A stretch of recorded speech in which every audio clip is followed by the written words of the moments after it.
English कैसे सीखें YouTube channel में आपका स्वागत है। एक बार फिर मैं आप लोगों के सामने एक नई स्टोरी लेकर आया हूं, जिसके एक एक लाइन को मैं रीड कर उसे ट्रांसलेट करूंगा और उसकी वर्ड मीनिंग आपको लिख कर बताऊंगा, जिससे आपको इंग्लिश पढ़ने के साथ साथ उसकी मीनिंग आए और आपको इंग्लिश समझ में आने लगे। ये बहुत अच्छा तरीका होता है इंग्लिश स्टोरी से अंग्रेजी सीखने का। ये वीडियो आप पूरी देखिएगा, इसमें आपको बहुत कुछ सीखने को मिलेगा। इसी के साथ आप कर दीजिए इस वीडियो को लाइक और मैं करता हूं शुरू। An elephant and a sparrow, एक हाथी और एक गौरैया। एलिफेंट का मतलब होता है हाथी, स्पैरो गौरैया।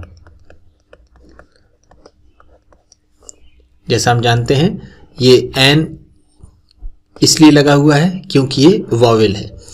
हिंदी में जिस तरह से स्वर होते हैं उसी तरह इंग्लिश में वॉवेल होते हैं, और इंग्लिश में एन तभी लगाते हैं जब हमें हिंदी के स्वरों से उसकी शुरुआत मिलती है। जैसे ये है एलिफेंट, ए, ठीक, एलिफेंट, तो ये ए से शुरू हुआ। आ से लेकर आह तक जो हमारे स्वर होते हैं, अगर उनसे इंग्लिश का कोई भी वर्ड शुरू होता है तो उसके आगे हम एन लिखते हैं, ठीक। जैसे ये एलिफेंट है उस तरह से। तो चलिए स्टोरी शुरू करते हैं। अ कपल ऑफ स्पैरोज, गौरैया का एक जोड़ा, लिव्ड हैप्पीली, खुशी खुशी रहता था, इन देयर नेस्ट, अपने घोंसले में, on top of a huge tree, एक बड़े से पेड़ के चोटी पर, इन अ जंगल, जंगल में। ह्यूज का मतलब है बड़ा, ट्री पेड़, टॉप का मतलब है चोटी। नेक्स्ट घोंसला। द फीमेल स्पैरो, मादा sparrow, had laid her eggs, उसने अंडे दिए थे, इन द नेस्ट, घोंसले में, एंड और, दे वर एक्सपेक्टिंग देयर न्यूबॉर्न्स सून, और जल्द ही उन्हें बच्चे होने की उम्मीद थी। एक्सपेक्ट का मतलब होता है उम्मीद, उम्मीद या फिर आशा। वर एक्सपेक्टिंग है तो उम्मीद कर रहे थे। न्यूबॉर्न्स का मतलब है बच्चे, सून का मतलब है जल्द।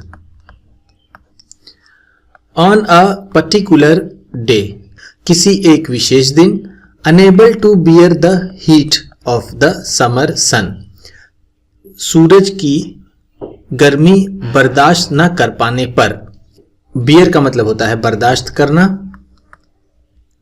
बर्दाश्त करना, हीट का मतलब होता है गर्मी, अनेबल असमर्थ या फिर न कर पाना, समर सन गर्मियों की धूप। एन एलिफेंट वेंट बरस्क, एक हाथी बिगड़ैल हो गया। बरस का मतलब है यहां पर बिगड़ैल, एक हाथी बिगड़ैल हो गया। He crashed into all the trees, वह सभी पेड़ों से टकराने लगा, इन हिज वे, जो भी उसके रास्ते में आते थे, या फिर उसने सारे पेड़ों को कुचल दिया जिन्हें भी वो अपने सामने देखता था, अपने रास्ते में देखता था। ऑन हिज वे, अपने रास्ते में यानी उसके रास्ते पर, he broke the branches of the tree, उसने पेड़ों की शाखाएं तोड़ी। ब्रांचेस का मतलब है शाखाएं, ब्रोक तोड़ी। दैट सपोर्टेड द नेस्ट, जिस पर घोंसला बना था, ऑफ द स्पैरो कपल, उस गौरैये के जोड़े का। एज द ब्रांचेस फेल, क्योंकि वो डाल गिर पड़ी थी, सो इसलिए डिड द नेस्ट, वो घोंसला भी गिर गया। And all the newly laid eggs, और जो सभी नए दिए गए अंडे थे, स्मैश्ड, फूट गए, अगेंस्ट द ग्राउंड, जमीन से टकराकर।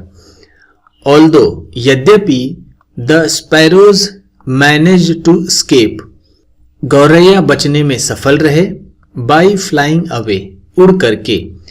यद्यपि वो दोनों गौरैया दूर उड़कर बचने में सफल रहे। स्केप का मतलब होता है बचना, मैनेज का मतलब है सफल होना। दे वर हार्ट ब्रोकन, वह बहुत दुखी हुए, टू सी, देखकर, दैट की, they had lost the eggs, उन्होंने अंडों को खो दिया था। हार्ट ब्रोकन का मतलब है दुखी, हैड लॉस्ट खो दिया था, द एग्स अंडों को। द फीमेल स्पैरो, वो मादा गौरैया, बिगेन टू क्राई, रोने लगी, एंड वेल लाउडली, और जोर जोर से विलाप करने लगी। वेल का मतलब होता है विलाप करना, विलाप करना। लाउडली का मतलब है जोर जोर से, जोर जोर से।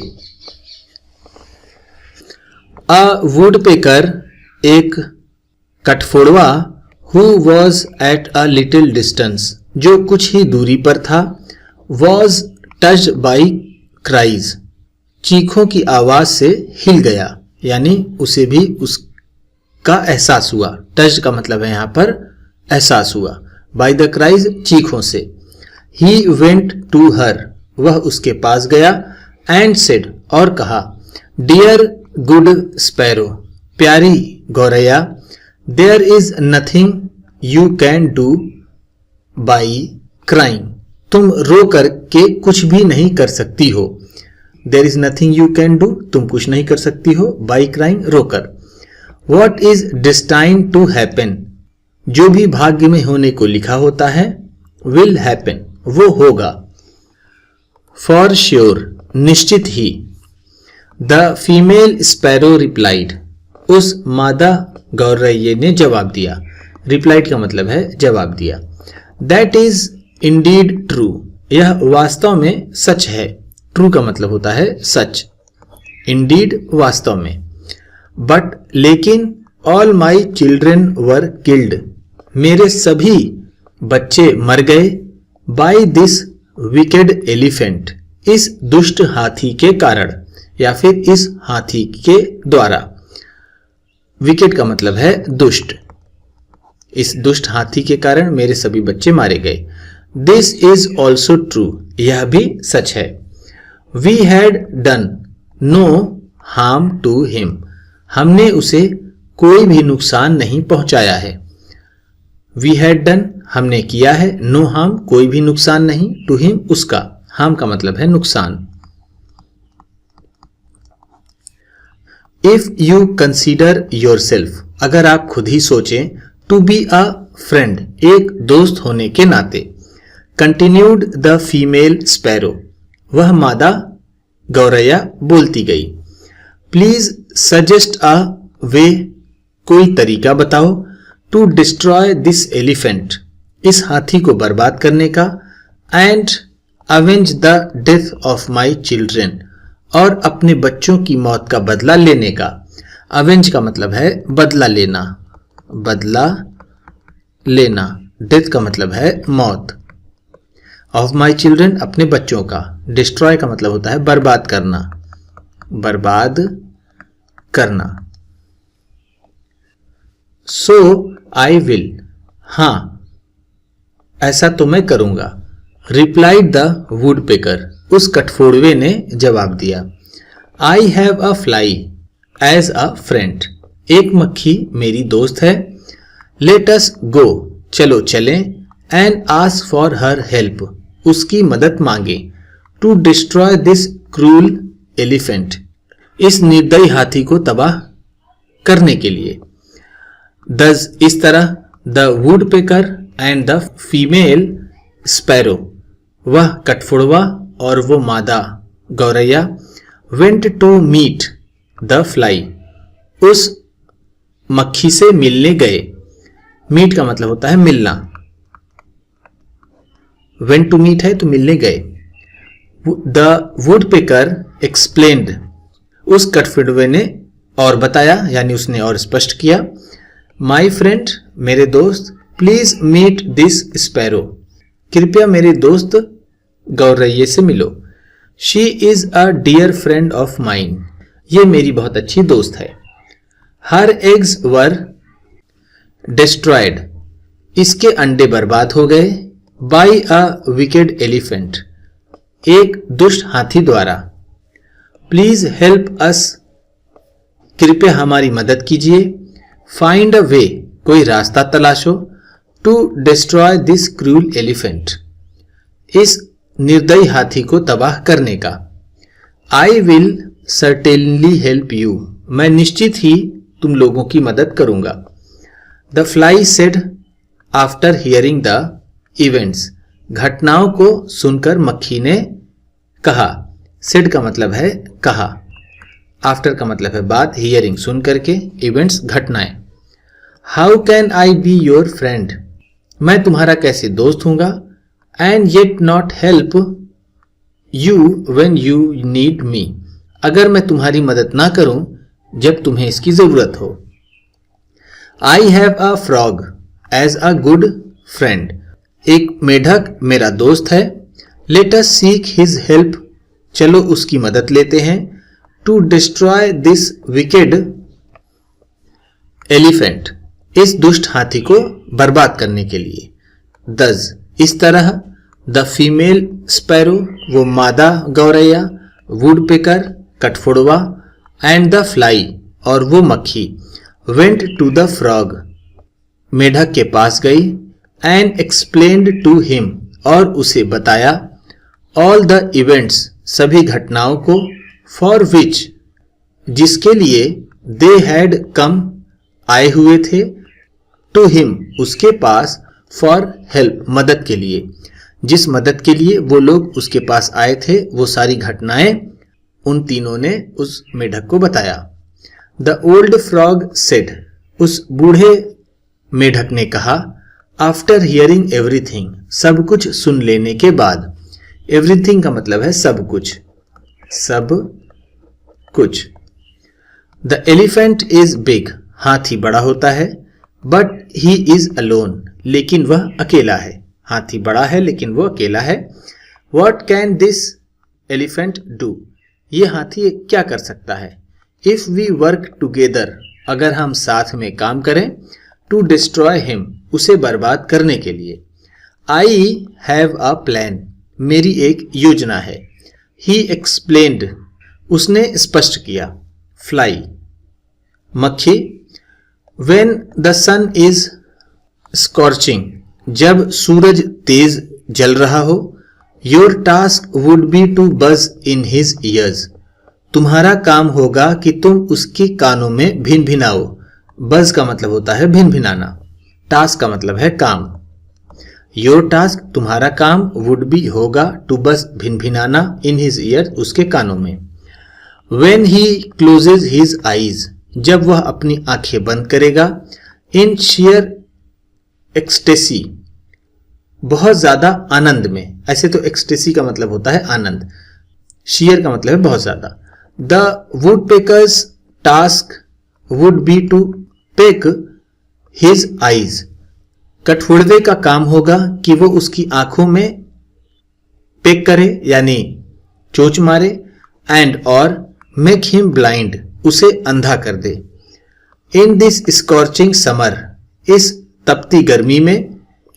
ही will certainly search for water, वह निश्चित ही पानी की तलाश करेगा। बट बीइंग ब्लाइंडेड, लेकिन अंधा होने पर। ऑलरेडी, पहले से ही will not be able to do so, वह ऐसा नहीं कर पाएगा। आई विल देन सिट, फिर मैं बैठ जाऊंगा।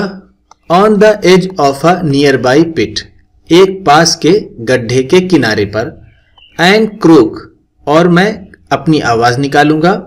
At the top of my voice, अपनी पूरे जोर से फिर मैं क्रोकिंग की आवाज निकालूंगा। ये बात मेढक कह रहा है क्योंकि क्रोक मेढक की बोली को कहते हैं। ही कंटिन्यूड, उसने और बताया। When the thirsty elephant hears me, जब वो प्यासा हाथी मेरी आवाज सुनेगा। ही विल थिंक, वह सोचेगा। देयर इज अ पॉन्ड, कि एक कोई तालाब है। और अ लेक, या कोई झील है। नियर बाई, पास में ही। एंड फॉलो माई वॉइस, और वो मेरी आवाज की तरफ आएगा। And when he does so, जब वो ऐसा करेगा। He will fall into the pit and perish, वह उस गड्ढे में गिरेगा और खत्म हो जाएगा। पेरिश का मतलब होगा यहां पर खत्म होना या फिर उसका नाश हो जाएगा। दिस वे, इस तरह से, वी कैन अवेंज, हम बदला ले सकेंगे, the death of the sparrows children, गौरैया के बच्चों की मौत का। द अदर्स एग्रीड, दूसरे भी तैयार हो गए, टू द प्लान, इस योजना पर, एंड ऑर्गेनाइज्ड, और उन्होंने संगठित किया, टू डू देयर पार्ट, अपना अपना काम करने के लिए, ऑफ द टास्क, काम के, अपना अपना काम करने को वो संगठित हुए, as led by the old frog, जैसा उस बूढ़े मेढक द्वारा कहा गया था। They executed their task successfully, उन्होंने अपने काम को सफलतापूर्वक पूरा किया। एग्जीक्यूटेड का मतलब है यहां पर पूरा किया। देयर टास्क, अपने काम को, सक्सेसफुली, सफलतापूर्वक। And the elephant fell into a muddy pit, और वो हाथी एक कीचड़ के गड्ढे में गिर गया। एंड वॉज सीवियरली वुंडेड, और बुरी तरह से घायल हो गया। सीवियरली का मतलब है बुरी तरह से, वुंडेड का मतलब है घायल। मोरल, नैतिक शिक्षा, हमें क्या सीख मिलती है? Even the low and humble achieve results when they work together, यहां तक कि निचले तबके के और कमजोर लोग भी परिणाम प्राप्त कर सकते हैं अगर वो साथ में काम करें तो। टुगेदर का मतलब होता है साथ में। अचीव का मतलब होता है प्राप्त करना। रिजल्ट्स का मतलब है परिणाम। हम्बल का मतलब है साधारण। उम्मीद करता हूं इस क्लास में बताई गई ये स्टोरी आपको पसंद आई होगी। इसकी वर्ड मीनिंग्स भी आपको अच्छी लगी होंगी। कौन सा वर्ड आपको सबसे अच्छा लगा इसे कमेंट बॉक्स में जरूर बताइएगा। इसी तरह की वीडियोस के साथ साथ ढेर सारी रीडिंग की, ट्रांसलेशन की और बहुत सी इंग्लिश सीखने वाली वीडियोस पाने के लिए चैनल को सब्सक्राइब कीजिए और ये वीडियो किसी न किसी अपने एक दोस्त को, मित्र को, परिवार वाले को शेयर भी जरूर कर दीजिएगा। तो चलिए मिलते हैं फिर अगली वीडियो में।